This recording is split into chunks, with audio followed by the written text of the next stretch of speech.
반갑습니다. 붓다의 복과 지혜입니다. 부처님의 가르침은 모든 중생의 마음을 밝히고 고통을 덜어주는 진리입니다.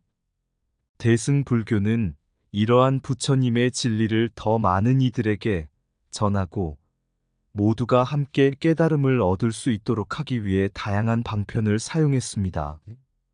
그 중에서도 꽃 공양과 노래는 대승불교의 중요한 대중화 수단이었습니다.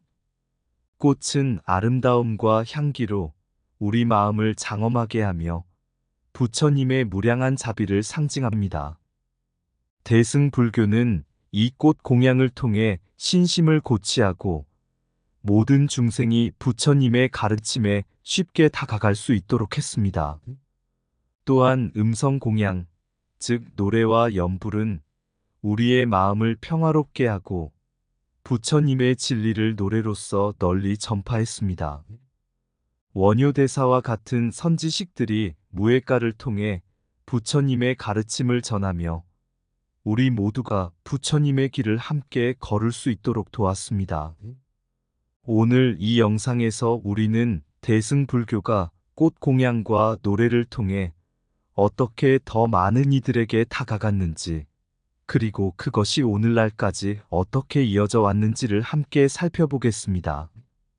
부처님의 진리를 통해 우리의 삶을 더욱 풍요롭게 하고 서로의 마음을 더욱 가깝게 하는 이 여정에 여러분을 초대합니다. 자, 그럼 꽃 공양과 노래가 대승불교의 대중화의 방편이었다. 그곳으로 가볼까요? 옛날 인도에 있었던 부처님의 시절, 한 젊은 제자가 있었습니다. 그는 부처님의 깊은 가르침을 배우고자 멀리서 찾아왔습니다. 어느 날 부처님께서는 제자들과 함께 숲속을 거닐며 설법을 하고 계셨습니다. 그때 한 무리의 사람들이 꽃을 들고 부처님을 찾아왔습니다.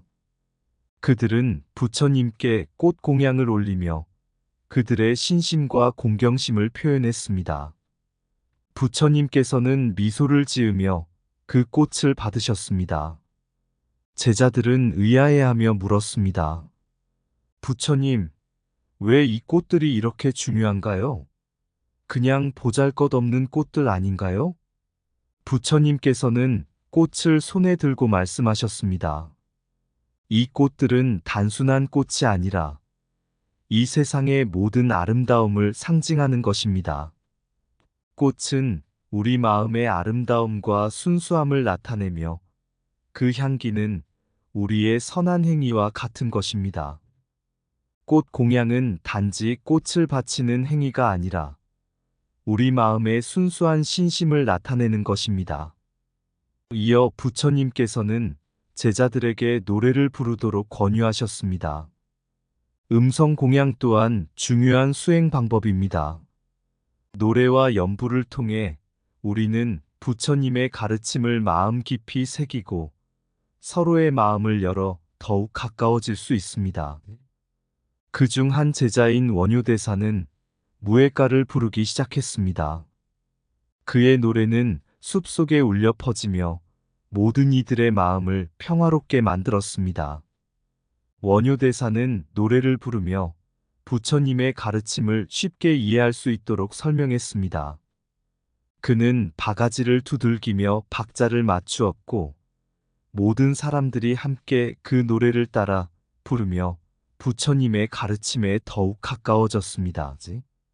이처럼 부처님께서는 꽃 공양과 노래를 통해 제자들과 사람들에게 부처님의 진리를 전파하셨습니다. 대승불교는 이러한 부처님의 가르침을 바탕으로 꽃과 노래를 통해 많은 이들에게 다가가고자 했습니다. 부처님의 가르침은 우리의 일상 속에서, 우리의 마음 속에서 언제나 살아 숨쉬고 있습니다.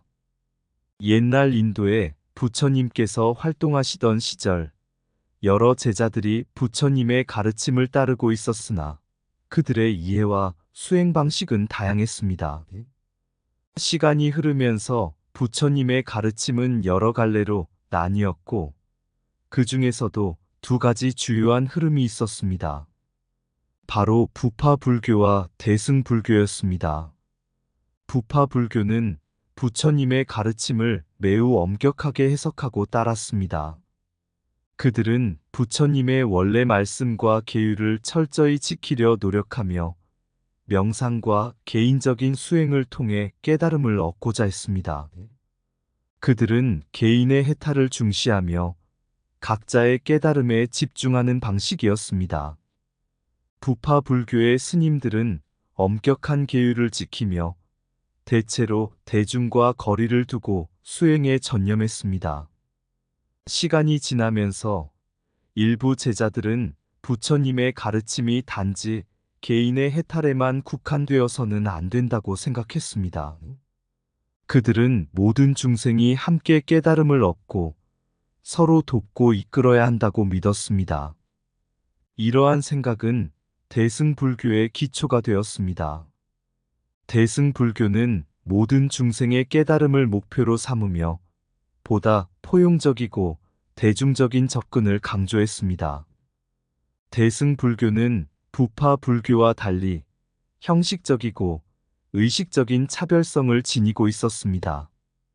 대승불교에서는 신도들이 쉽게 접근할 수 있는 다양한 의식과 의례가 발전했습니다.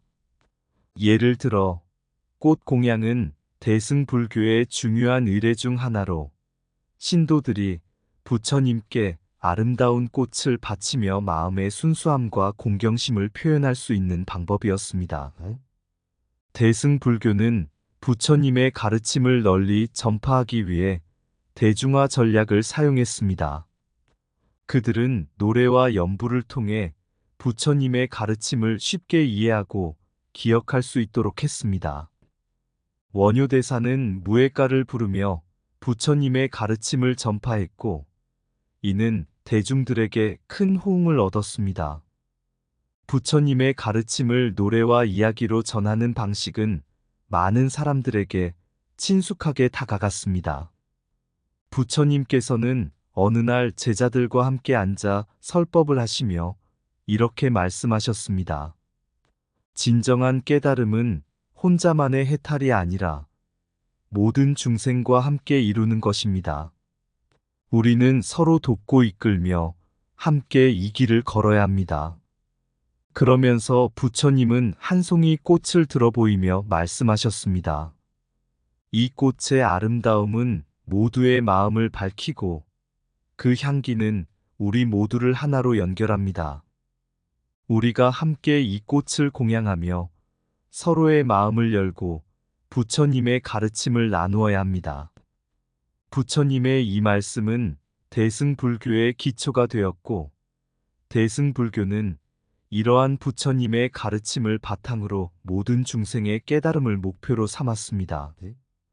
대승불교의 다양한 의식과 노래는 부처님의 진리를 널리 퍼뜨리고 많은 이들이 함께 깨달음을 얻을 수 있도록 도왔습니다.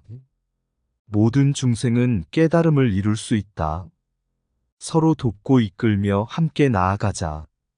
진정한 아름다움은 마음속에서 피어난다. 꽃 공양은 그 마음의 표현이다. 모든 존재는 서로 연결되어 있다. 함께 깨달음을 향해 나아가자. 음성 공양은 마음의 평화를 가져온다. 노래와 연불로 부처님의 가르침을 전하라. 깨달음은 개인의 해탈이 아니라 모든 중생과 함께 이루는 것이다. 꽃의 향기처럼 우리의 선한 행위는 멀리 퍼져나간다. 부처님의 진리는 언제나 우리 곁에 있다. 그것을 통해 삶을 아름답게 만들어라. 모든 이에게 부처님의 가르침을 전파하라. 그것이 대승불교의 길이다. 순수한 마음으로 꽃을 공양하라. 그 마음이 부처님의 자비를 상징한다. 연불과 노래는 우리의 마음을 열고 부처님의 가르침을 깊이 새길 수 있게 한다. 대승불교는 포용과 자비의 종교이다. 모든 중생을 위해 함께 나아가자.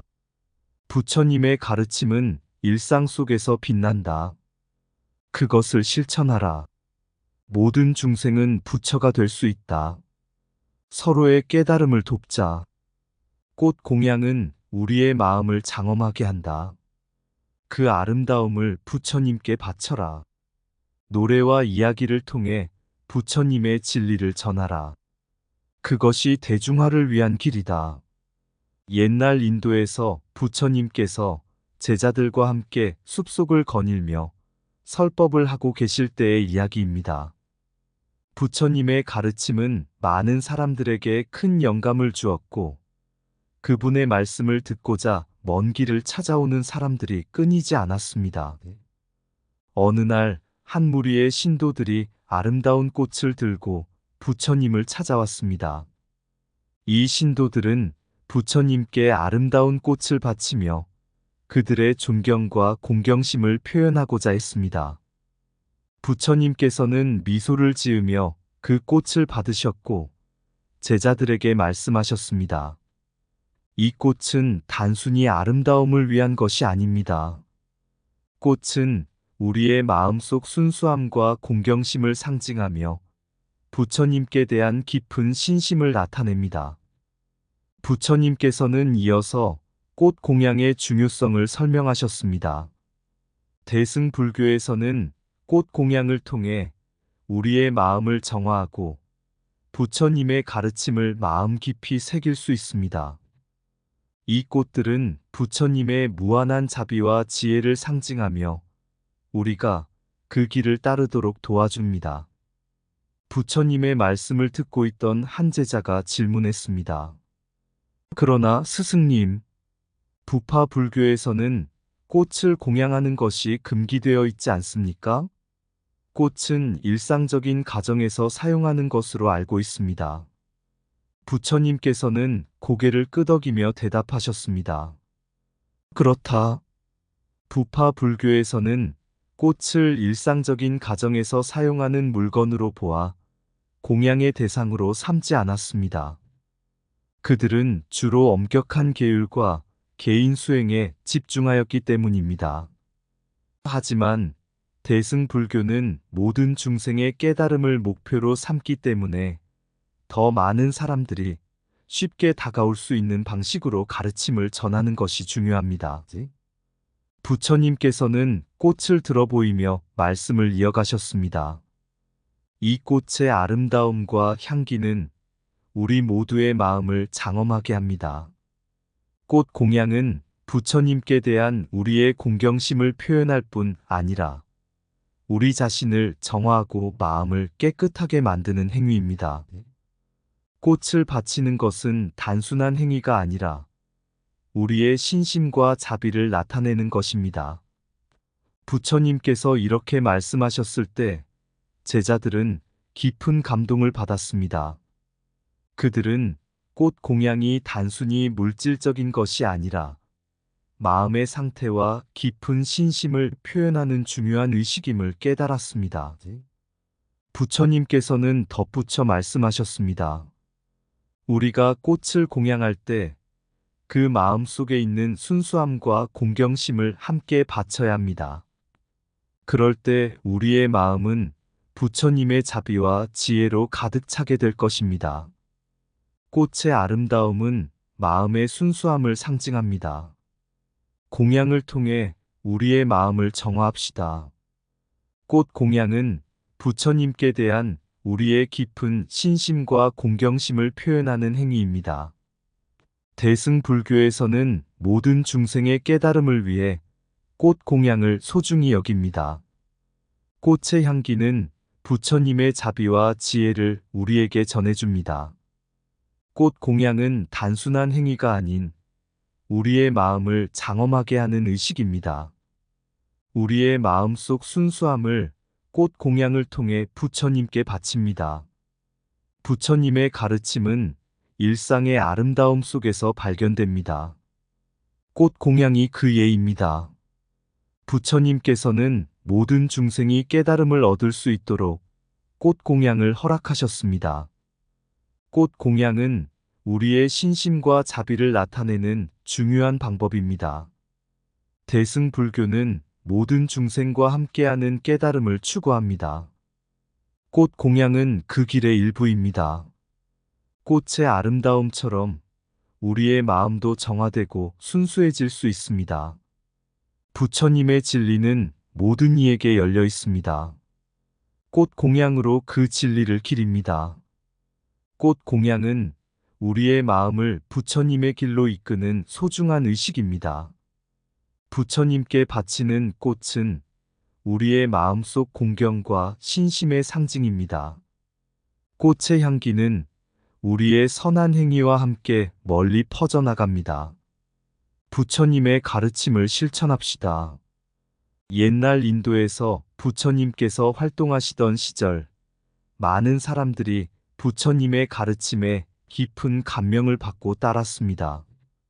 그 중에는 부처님의 가르침을 보다 쉽게 이해하고 더 많은 사람들에게 전파하고자 하는 노력들이 있었습니다. 이 과정에서 음성 공양과 노래는 중요한 역할을 했습니다. 어느 날 부처님께서는 제자들에게 연불과 음성 공양의 중요성을 설명하셨습니다. 연불은 우리의 마음을 깨끗하게 하고 부처님의 가르침을 깊이 새길 수 있는 방법입니다. 음성 공양을 통해 우리는 부처님의 진리를 노래로 표현하고 마음속 깊이 새길 수 있습니다. 부처님께서는 제자들에게 연불을 가르치며 그들이 마음의 평화를 찾고 부처님의 가르침을 이해할 수 있도록 도왔습니다. 수백 년 후 한국의 원효대사는 부처님의 가르침을 전하는 새로운 방법을 찾고 있었습니다. 그는 부처님의 진리를 노래로 전하기로 결심하고 무예가라는 노래를 만들었습니다. 원효대사는 무예가를 부르며 사람들에게 부처님의 가르침을 쉽게 이해할 수 있도록 했습니다. 그는 노래의 리듬과 음악적 요소를 더해 사람들이 쉽게 따라 부를 수 있도록 했습니다. 원효대사는 바가지를 두들기며 박자를 맞추어 노래가 사람들의 마음속에 깊이 스며들게 했습니다. 부처님의 가르침은 장례 절차에도 큰 영향을 미쳤습니다. 스님들과 일반인들은 부처님의 가르침에 따라 49일 동안 망자를 위해 기도하며 연불을 외웠습니다. 이는 망자의 영혼이 깨달음을 얻고 좋은 곳으로 갈 수 있도록 돕기 위함이었습니다. 또한 승무와 불교 무용은 장례 절차의 일부로 발전하여 망자의 영혼을 위로하고 부처님의 가르침을 기리기 위한 중요한 의식이 되었습니다. 역사적으로 부처님의 가르침은 대중가요와 오페라를 통해서도 전해졌습니다. 조선시대의 용제총화에는 처용가라는 노래가 기록되어 있으며 이는 부처님의 가르침을 널리 알리기 위한 노력이었습니다. 또한 세조임금은 월인 청강지교라는 오페라를 작곡하여 부처님의 진리를 예술적인 형식으로 표현하였습니다. 이러한 노래와 오페라는 부처님의 가르침을 대중에게 쉽게 전파하는 데 큰 역할을 했습니다. 이 모든 노력들은 부처님의 가르침을 더 많은 사람들에게 전하고 그들이 쉽게 이해하고 실천할 수 있도록 하기 위한 것이었습니다. 부처님께서는 언제나 이렇게 말씀하셨습니다. 진정한 깨달음은 혼자만의 해탈이 아니라 모든 중생과 함께 이루는 것입니다. 음성 공양과 노래를 통해 우리는 서로의 마음을 열고 부처님의 가르침을 널리 퍼뜨릴 수 있습니다. 연불은 우리의 마음을 깨끗이 하고 부처님의 가르침을 깊이 새길 수 있는 길입니다. 음성 공양을 통해 부처님의 진리를 노래로 표현하고 마음속 깊이 새깁니다. 무예가는 부처님의 가르침을 쉽게 이해하도록 돕는 음악적 선물입니다. 부처님의 진리는 노래와 연불을 통해 모든 이의 마음에 닿습니다. 음성 공양은 우리의 신심과 공경을 부처님께 바치는 중요한 방법입니다. 노래는 부처님의 가르침을 널리 퍼뜨리는 힘입니다. 49제는 망자의 영혼을 위로하고 부처님의 가르침을 기리는 중요한 의식입니다. 승무와 불교 무용은 부처님의 진리를 아름답게 표현하는 예술입니다. 음성 공양은 마음의 평화를 가져오고 부처님의 자비를 느끼게 합니다. 부처님의 가르침은 음악과 예술을 통해 우리의 삶 속으로 스며듭니다. 노래와 연불로 우리는 부처님의 진리를 서로에게 전할 수 있습니다. 부처님의 가르침은 일상의 소리와 리듬 속에서 살아 있습니다. 음성 공양은 우리의 마음을 부처님의 길로 인도합니다. 부처님의 진리는 대중가요와 오페라를 통해 널리 퍼져나갑니다. 노래와 연불은 부처님의 자비와 지혜를 우리 모두에게 전합니다. 옛날 인도에서 부처님께서 제자들과 함께 앉아 설법을 하고 계셨습니다. 그날의 설법은 특별히 음성 공양과 노래에 관한 것이었습니다. 제자들 중 한 명이 손을 들어 물었습니다. 부처님, 왜 음성 공양과 노래가 중요한가요? 그것들이 우리의 수행에 어떤 도움을 주는지 궁금합니다. 부처님께서는 미소를 지으며 말씀하셨습니다. 음성 공양과 노래는 우리의 마음을 정화하고 부처님의 가르침을 깊이 새길 수 있는 중요한 방법입니다. 연불은 우리의 생각을 집중시키고 마음을 평화롭게 합니다. 음성 공양은 우리의 신심과 공경심을 부처님께 바치는 행위입니다. 부처님께서는 제자들에게 연불을 가르치며 그들이 마음의 평화를 찾고 부처님의 가르침을 이해할 수 있도록 도왔습니다. 그때 한 제자가 질문했습니다. 스승님, 원효대사가 무예가를 부르며 부처님의 가르침을 전했다고 들었습니다. 그것이 어떤 의미가 있는지 알고 싶습니다. 부처님께서는 고개를 끄덕이며 이야기하셨습니다. 원효대사는 부처님의 가르침을 노래로 전파하는 방법을 찾아냈습니다. 무예가는 그의 노래 중 하나로 사람들에게 부처님의 진리를 쉽게 이해하게 도왔습니다. 그는 바가지를 두들기며 박자를 맞추어 노래가 사람들의 마음속에 깊이 스며들도록 했습니다. 이는 부처님의 가르침을 대중에게 전하는 중요한 방법이 되었습니다. 부처님께서는 이어서 스님과 일반인의 장례 절차에 대해 설명하셨습니다. 우리의 가르침은 장례 절차에도 큰 영향을 미쳤습니다. 49일 동안 망자를 위해 기도하고 연불을 외우는 것은 망자의 영혼이 깨달음을 얻고 좋은 곳으로 갈 수 있도록 돕는 중요한 의식입니다. 승무와 불교 무용은 망자의 영혼을 위로하고 부처님의 가르침을 기리기 위한 예술적 표현입니다. 부처님의 이야기를 듣고 있던 제자들은 깊은 감명을 받았습니다. 그들은 음성 공양과 노래가 부처님의 가르침을 널리 전파하고 많은 사람들에게 쉽게 다가갈 수 있도록 하는 중요한 방법임을 깨달았습니다. 마지막으로 부처님께서는 역사적 문헌에 기록된 대중가요에 대해 말씀하셨습니다. 조선시대의 용제총화에는 처용가라는 노래가 기록되어 있으며 이는 부처님의 가르침을 널리 알리기 위한 노력입니다.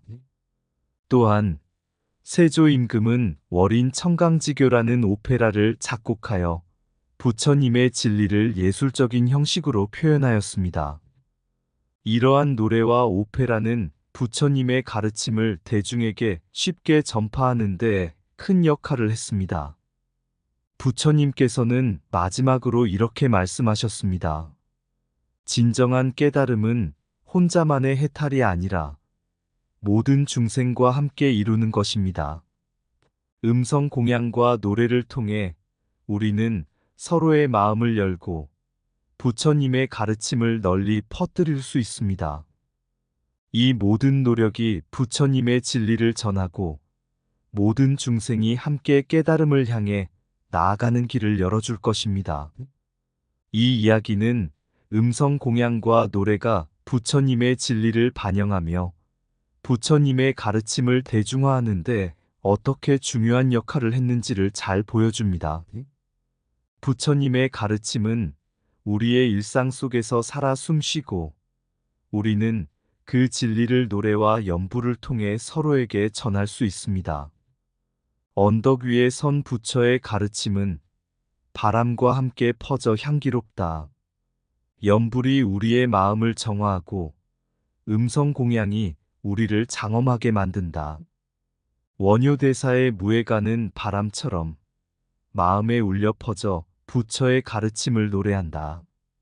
스님과 일반인의 장례 절차는 망자의 영혼을 위로하고 부처를 기리는 의식이로다. 승무와 불교 무용은 예술의 형태로 부처의 가르침을 아름답게 표현한다. 대중가요와 오페라는 부처의 진리를 널리 전하는 중요한 매개체로 남는다. 음성 공양과 노래는 부처님의 자비와 지혜를 우리에게 전한다. 부처의 진리는 우리의 마음 속에 살아있고 그것을 음악과 노래로 표현한다. 이상 붓다의 복과 지혜였습니다. 오늘도 복지 구족한 날 되세요. 구독과 좋아요는 붓다의 복과 지혜를 밝히는데 큰 자비의 등불이 됩니다.